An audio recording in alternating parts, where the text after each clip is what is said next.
For most of us, Titanic is not just a ship. It is a memory, a violin playing on a sloping deck, a love story frozen in time. But movies explain emotions. They don't explain disasters. Physics does. Systems do. Decisions do. Tonight, we are not retelling the movie. We are running the simulation. Because the Titanic did not sink because of an iceberg. It sank because a perfect system failed quietly.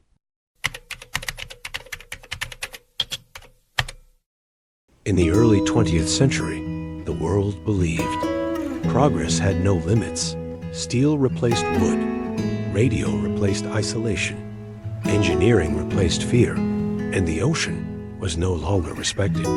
White Star Line knew it could not win on speed. So it chose something else. Size, luxury, stability. Titanic was not designed to race across the Atlantic. She was designed to glide. Champagne without spills. Silence without vibration.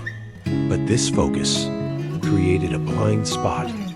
When comfort becomes priority, safety becomes an assumption.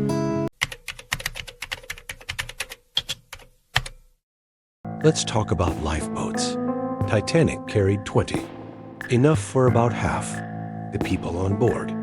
This was legal. Because British regulations were outdated, they calculated lifeboats by tonnage, not by human lives. Titanic followed the rules, and the rules failed. Here is the lesson. Compliance is not the same as safety. Systems often fail while obeying every law.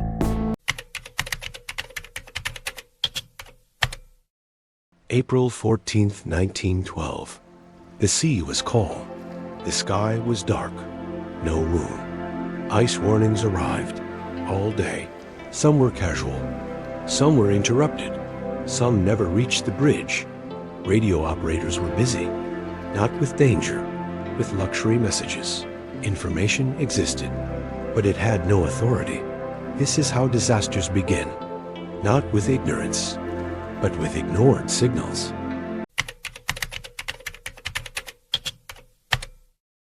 Disasters rarely have one cause. They happen when multiple failures align.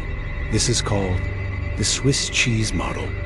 Titanic had 3 critical holes. Failure 1, the rivets. 3 million rivets held the ship together. Recovered samples show high slag content. This made them brittle. When Titanic struck the ice, the rivets didn't bend.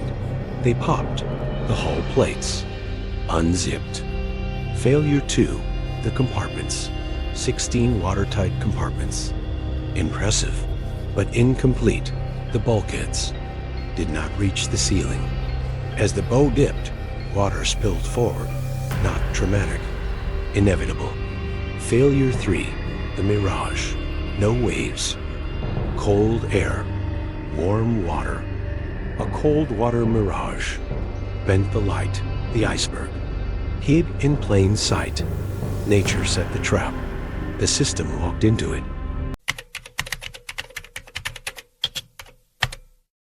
Iceberg! Right ahead! 11:40 p.m. First Officer William Murdoch had less than 40 seconds. He gave 2 commands. Turn hard to port, full astern. It felt right. It was wrong. By reversing the engines, water flow over the rudder slowed. The ship turned. Too slowly. 6 compartments opened. Game over. But let's run the simulation. Simulation A head-on. No turn. A brutal collision. The bow crushed. Passengers injured, but damage contained. AI models suggest Titanic survives. Simulation B. Full speed turn. Turn the wheel. Keep speed. Stronger rudder effect. Miss the iceberg. By meters. Murdoch followed training. But training is not always truth.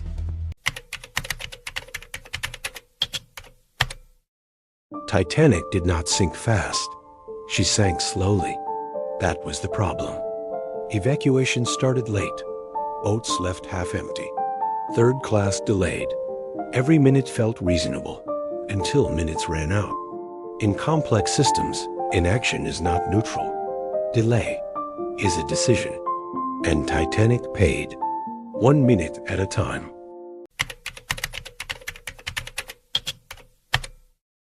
Captain Edward Smith was not evil. He was experienced, respected, trusted the system, and delayed.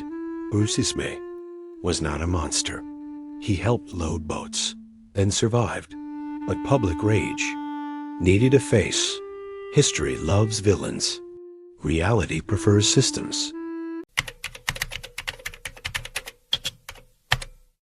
When the system failed, people stepped forward.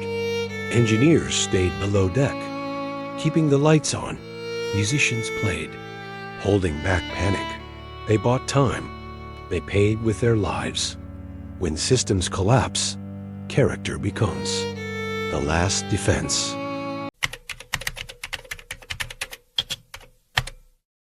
Titanic is not history. It is a mirror. Financial systems, AI models, infrastructure. They don't fail suddenly. They fail slowly. While everyone believes they are safe, the iceberg is never the real problem.